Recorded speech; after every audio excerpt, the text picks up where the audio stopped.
Hello, Bacho. Let's see this question. The question says in this section, each question has two matching list.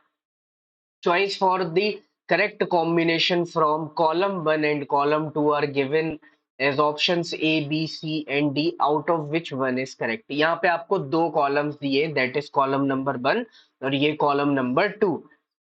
अब column 1 का जो सही meaning है उसका answer यहाँ पे कॉलम 2 में दिया है, तो हमें मैच करके बताना है और फिर यहाँ पे सही कोड सिलेक्ट करने हैं। ठीक है, तो फिर हमें बताना है कि करेक्ट आंसर क्या होगा। तो फर्स्ट है सेकुलरिज्म।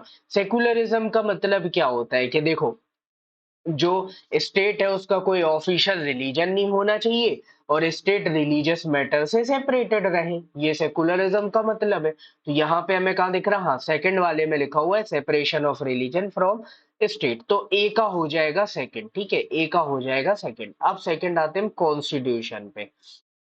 कॉन्स्टिट्यूशन हमने पढ़ा था कि क्या होती, constitution is a basic rule book of a country, या फिर हमने देखा था ये फंडामेंटल लॉ है जिसके बेसिस पे सारे देश कैसे चल रहा है वो सारी चीजें इसमें लिखी रहती है। तो कॉन्स्टिट्यूशन क्या हो गया, रूल बुक।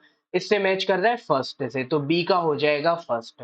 Now India. अब भारत एक कैसा देश है, तो हमारे प्रियम्बल में लिखा हुआ है कि हम डेमोक्रेटिक है, हम रिपब्लिक है, हम सोशलिस्ट है और हम सेकुलर है। अब इनमें से क्या क्या ऑप्शन में दिया हुआ है, तो ऑप्शन में केवल सेकुलर दिया हुआ है, तो हम यहाँ पे फोर्थ से इसको मैच करेंगे, तो सी का हो जाएगा फोर्थ।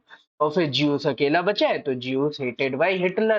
ठीक है, हिटलर ने मिलियंस ऑफ ज्यूस की किलिंग की हुई थी, तो अब किलिंग की है मतलब वो उनको हेट करता था, तो ये वाला भी मैच हो गया, तो डी का हो गया थर्ड।